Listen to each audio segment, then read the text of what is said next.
பிரியமானவர்களே, இயேசு கிறிஸ்துவின் நாமத்தில் உங்களுக்கு என் அன்பின் வாழ்த்துக்கள். இந்த இடம் அழகா இருக்குதா?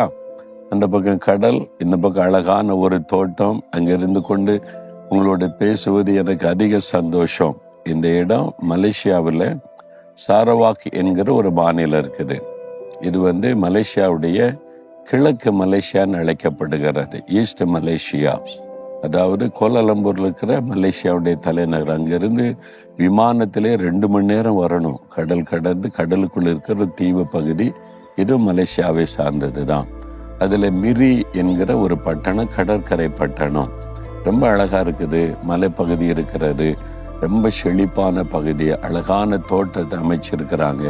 அதனால மக்கள் இந்த பகுதியில நிறைய வாக்கிங்லாம் வர்றாங்க. அப்படியே ரொம்ப என்ஜாய் பண்றாங்க. நம்ம கூட ஆண்டவர் சிருஷ்டிப்பை பார்த்து என்ஜாய் பண்ணணும், மகிழ்ச்சி அடையணும். பக்கத்துல தோட்டம்லாம் இருந்தால் ஒரு வாக்கிங் போகணும். காலையில எழும்பி சோம்பேறியா உட்காந்துக்கிட்டே இருக்கக்கூடாது. நம்ம சுறுசுறுப்பா இருக்கணும். அதுக்கு காலையில ஒரு 40 நிமிஷம் நடங்க. பாடி உங்களுடைய சரீரமும் ஹெல்த்தியா இருக்கும், மனசும் ஒரு ரம்யமா சந்தோஷமா இருக்கும், உற்சாகமா இருக்கலாம். சரியா? சரி, இப்போ ஆண்டவர் எனக்கு என்ன சொல்றாரு அப்படின்னு கேட்குறீங்களா? யாரோ ஒருத்தருக்கு வருத்தமுடைய மனசை பாதிச்சுட்டு உங்க வீட்டுக்குள்ள, வேலை செய்யற இடத்துல, அல்ல இருக்கிற சூழ்நிலையில, சிலருக்கு சபையில கோபம் வருது, பழிக்கு பழி வாங்கணும். சிலருக்கு இந்த மருமகள் என்னை பற்றி மகன் சொல்லி சொல்லி கொடுத்து என் மகனை என்னை வெறுக்க ஆரம்பிச்சிடும், விடக்கூடாது, ஏதாவது பண்ணி ஆகணும், பள்ளிக்கு பழி வாங்கணும், இவங்களை ஏதாவது பண்ணணும் அப்படின்லாம் தோணுதா? சில சமயம் சில ஆளை பார்த்து அப்படி தோணுதானே செய்யும். என்ன டிஸ்டர்ப் பண்ணிக்கிட்டே இருக்காங்க, அவங்கள நான் ஏதாவது பண்ணணும். வெளியே ஒன்றும் பண்ண முடியாட்டாலும் உள்ளத்துல அப்படியே நினைப்பு வரும், ஏதாவது பண்ணணும் அப்படின்னு சொல்லி. அந்த ஆண்டவர் என்ன சொல்றாரு தெரியுமா? நீதிமொழிகள் 20:22 தீமைக்கு சரி கட்டுவேன் என்று சொல்லாதே. என் மகனே, என் மகளே, அவங்க தீமை செய்யறாங்க, உனக்கு உண்மைதான்.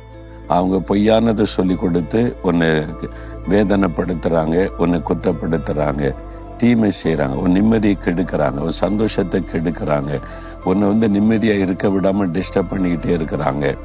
நல்லா தெரியுது. ஆனா அந்த தீமைக்கு சரி கட்டுவேன், நான் அப்படி பண்ணுவேன் அப்படி சொல்லாதே மகனே, மகளே, ஆண்டவர் சொல்றாரு. அப்ப என்ன செய்யறது அப்படின்னு கேட்ட ஆண்டவர் சொல்றாரு, கர்த்தருக்கு காத்திரு, அவர் உன்னை ரட்சிப்பார். பொறுமையா காத்திரு. திட்டுறவங்க திட்டட்டும், ஏசுறவங்க ஏசட்டும், போட்டு கொடுக்கட்டும், பொய்யானதை சொல்லி நம்மளுக்கு விரோதமா தூண்டி விடட்டும், தீமை செய்யட்டும். தீமைக்கு சரி கட்டுவன்னு மட்டும் நினைக்காத. இப்ப நான் கடந்து வந்த ஊழிய பாதையில 50 வருஷம் ஆயிட்டு நான் ஊழியத்துக்கு ஒப்பு கொடுத்து வந்து எத்தனையோ தீமைகளை சந்திச்சேன். பொய்யான குற்றச்சாட்டுகள், பரிகாசங்கள், கேவலமான வார்த்தைகள், மற்றவங்கள்ட்ட சொல்லி கொடுத்து, என் குடும்பத்துல சொல்லி கொடுத்து அதனால் வந்த பாடுகள் நிறைய சந்தித்திருக்கிறேன். கூடவே இந்த மனிதர்களால் வந்தது, தெரியாத மக்களால கூட வந்தது. நமக்கு அவங்களுக்கு சம்பந்தமே இருக்காது, ஏதாவது தீமை செய்வாங்க. இதெல்லாம் பார்த்துருக்கிறேன். இதுதான் உலக வாழ்க்கை. பொல்லாத இருதயம் கொண்ட மக்கள். நம்ம சந்தோஷமா இருந்தா சிலருக்கு பிடிக்காது. நீங்க மகிழ்ச்சியா இருந்தா வீட்டுக்குள்ளே இருக்கிற சிலருக்கு பிடிக்காது. அவங்க பொறாம கொண்டு உங்களுடைய சந்தோஷத்தை கெடுக்க இல்லாத பொல்லாத செய்வாங்க. நீங்க வேலை செய்யற இடத்துல உயர்ந்து கொண்டே இருந்தா சிலருக்கு பிடிக்காது. உங்கள்கிட்ட நல்லா பேசுவான், குட் மார்னிங் சாரும்பா, அங்க குழி தோண்டி கொண்டே இருப்பான். உங்களுக்கு விரோதமா பொய்யானதை சொல்லி கொண்டு கேடு உண்டாக்கி கொண்டே இருப்பான்.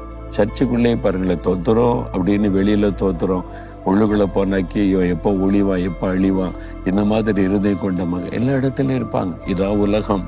நம்ம இதுதானே பார்க்கிறோம், இயேசு கிறிஸ்துவோட வாழ்க்கையில பார்க்கிறோம், இன்னைக்கு உலகத்துல பார்க்கிறோம். இதுதான் உலகம். அப்படிப்பட்ட உலகத்துல வாழ்றோம்.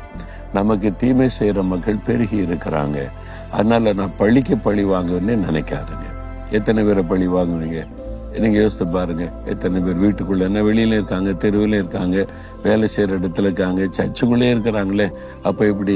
அதை நான் ஆண்டு சொல்ல வேண்டாம். நீ எனக்கு காத்துரு, அமைதியா மன்னிச்சிரு. தீமை செய்யற மக்கள், ஆண்டவரை உங்களை மன்னிக்கிறேன், ஆசீர்வதிக்கிறேன், உங்களுக்கு நான் காத்திருக்கிறேன், நீங்க என்ன ரட்சித்து கொள்ளுவீங்க, அவ்வளவுதான். அவங்களுக்கு நான் பழிக்க பழி வாங்குவேன், அழிச்சிருவேன்னு சொல்லலை. ஒன்னை நான் ரட்சிப்பேன், ஒன்னை நான் பாதுகாப்பேன், ஒன்னை அவங்க பண்ட எதுவும் ஒன்னை சேதப்படுத்தாது. அதான் வாக்கு தத்துவம். அதுதான் ஆண்டவர் செய்கிறார். அதனால எத்தனை பேர் எத்தனை தீங்கு செய்ய நினைத்தாங்க, ஆண்டவர் என்னை பாதுகாத்தார். 4 மாடி விட்டு விரட்டன்னு நினைச்சாங்க, இல்லாம அழிச்சிடணும்னு நினைச்சாங்க, ஒளிமை இல்லாம போயிடும்லாம் சொன்னாங்க. ஒண்ணு செய்ய முடியல.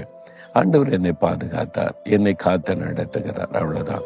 அவங்க மேல நமக்கு எதுக்கு எரிச்சல் கொள்ளணும், பழி வாங்கணும், அந்த சிந்தையே இருக்கக்கூடாது. இயேசு கிறிஸ்துவை போல நல்ல இருதயத்தோட ஆண்டவரை அவங்களை ஆசீர்வதிங்க, அவங்க நல்லா இருக்கட்டும், எனக்கு தீமை செய்யறது அவங்களுக்கு சந்தோஷம்னா செய்யட்டும், அப்படியாவது சந்தோஷமா இருந்துட்டு போட்டோமே. அவங்களுக்கு இயேசுக்குள்ள உள்ள சந்தோஷம் எல்லாம் இல்லை. நமக்கு தீமை செய்யறத பார்த்தது கொஞ்ச நேரம் அற்ப சந்தோஷமா இருந்துட்டு போட்டுமே அப்படின்னு நினைங்க. ஆண்டவரை அவங்களை ஆசீர்வதிங்க. அதனால நீங்க பழி வாங்கணும், பழிக்கு பழி வாங்கணும், பதில் செய்யணும், நானும் விட்டக்கூடாது அப்படின்னு நினைக்க அமைதியா இருங்க, பொறுமையா இருங்க, மன்னிச்சிருங்க.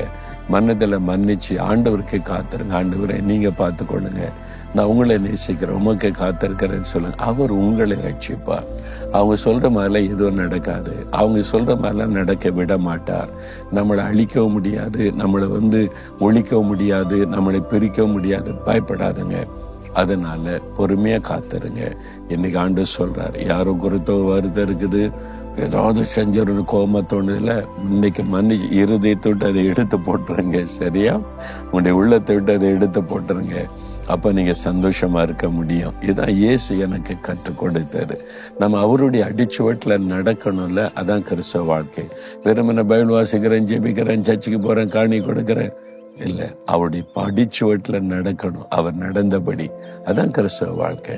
இன்னைக்கு ஒப்பு கொடுக்குறீங்களா? ஆண்டவரே, நானும் உங்களுடைய அடிச்சுவட்டுல நடக்கணும், பழிக்கு பழி வாங்கணும், பதில் செய்யணும், என்னமே எனக்கு வரக்கூடாது.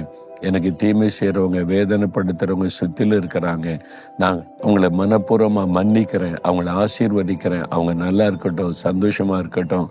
அவங்க மேல கோபமோ எரிச்சலோ பழி வாங்குற சுபாவம் எனக்கு வரவே கூடாது. உமக்கு நான் காத்திருக்கிறேன், நீங்க என்னை பாதுகாப்பீங்க, நான் விசுவாசிக்கிறேன். இயேசுவின் நாமத்தில் ஆமேன், ஆமேன்.